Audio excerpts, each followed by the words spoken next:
To present the 2015 Educator Award. The recipient of this year's Educator Award is Miss Livia Santos, who works as the middle school and upper school computer studies teacher at the Duquesne Academy of the Sacred Heart in Houston. She has a passion for teaching computational thinking and computer science to young women to become the technological leaders of tomorrow. She uses her background in software development plus her creativity to bring real-world projects to her classroom, along with making computer science fun with games. I present to you the winner of the 2015 Educator Award, Miss Livia Santos.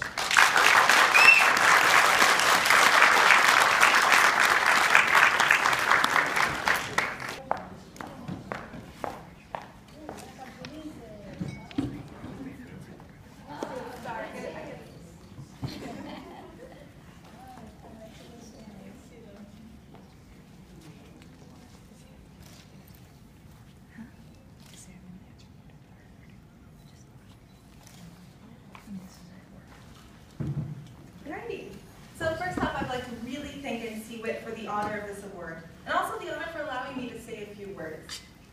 I've always had a passion for working with computers ever since I was really young. Reading manuals to all the new electronics my parents would buy, and always up to date with the latest technology. And guys, I even won the fastest typer in 5th grade. Additionally, as an immigrant from Brazil, I took my education with the highest importance, due to my parents not understanding the educational system in America. Everything I knew about school was what my teachers had told me and the observations of what other students might be doing. I acknowledged this independence in my education to grow my love for teaching. However, I realized that I was the go-to person among my friends and family for any computer help, and I looked through university catalogs as a senior in high school, and I realized there was a degree called computer science. Although I had no idea what computer science was, I knew it was the path I was meant to follow. I wanted to be a scientist on computers. The first few months at university were super tough. In a classroom around 25 students, majority boys, and they knew what the teacher was talking about. Concepts such as programming, algorithms were all foreign to me. I knew this was going to be a huge learning curve, but I was determined to learn and conquer them.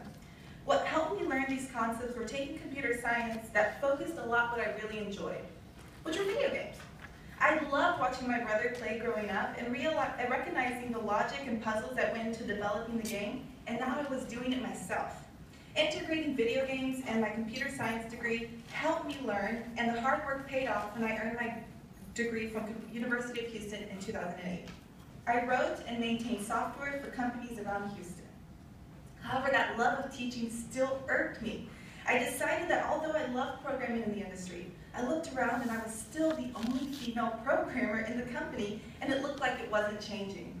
I went after my master's degree in education, and 2 years later, acquiring educational experience along the way, I landed my current job at Duquesne Academy, an all-girls school, as the middle school technology integrator.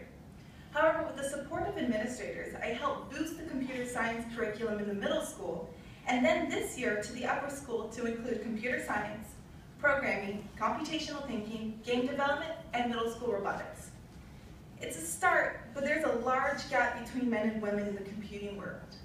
Unlike my own experience, I believe it's important for young women to acquire the exposure to computer science and engineering at a very young age.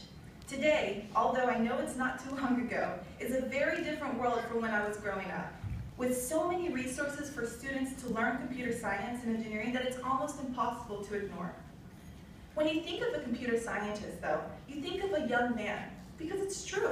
Most tech companies today have very few female employees. The company with the highest rate is Google, and they only have 17 of their workforce as in females. It wasn't always this way, though. Women are the pioneers in computer programming, with Ada Lovelace in the 1800s, whose notes on the analytical engine is recognized as the first algorithm. We have Jean Jennings, along with 6 other female programmers who set up the ENIAC in 1946. Still, it was said that programming was not an important job.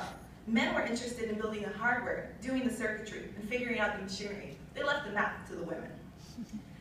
These women joined up with Grace Hopper, who found a new way to work with computers with words rather than numbers, which some of you might even know the programming language she created, COBOL. It's important that young women understand that these women are a part of history, and technology wouldn't be where they are today without them. Computer science was not a boy thing. What happened? I've noticed, and other researchers have as well, that the decrease of women in computer science started falling at roughly the same moment when personal computers started showing up in the United States. Many advertisements in the 80s shows how young boys can learn anything on a computer. Movies like Weird Science, Revenge of the Nerds, War Games, and Tron all came out in the 80s, showing that the tech male as protagonists using their genius to win the girl.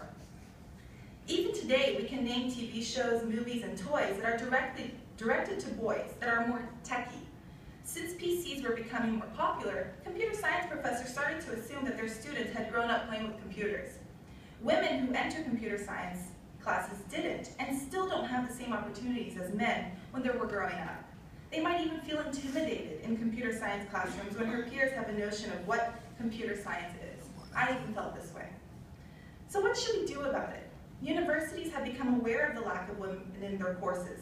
Some have revamped their computer science curriculum to show that programmers are not just coders, but can be artistic and fun. There are a number of programs out there that promote girls in coding, including NCWIT. And also the maker movement gives girls the opportunity to tinker, make, create, and learn with resources that they might not have an opportunity to do at home. I'm lucky that at Duchenne Academy I can practice project-based learning, where students grasp ownership of their projects and learn through many mediums, not only through a teacher. I consider myself a facilitator and a coach who helps guide my students throughout their learning process. My next goal is to create a maker studio where girls can come in and explore and create projects that aren't just for a grade, but projects that will change in their future and even the future of others. And of course, some projects just for fun. The exposure the girls will acquire in the studio and in my classes will inspire them to love and pursue a degree in computer science. Computer science is an important field in our society today, and it's here to stay. Women and girls should not be left behind and should have an opportunity to be at the same level as men in this field. This is my goal, not to only help guide my students to this level of confidence, but to also show schools that they should be giving the tools and opportunities to be a force in computer science. Thank you.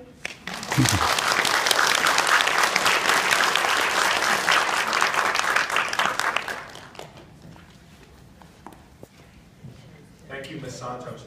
Ms. Santos, I just want to say how I really like that you refer to yourself not only as an educator and teacher, but also a facilitator and as a coach. And I'm sure you're also an inspiration to many young girls too. Thank you again, and congratulations.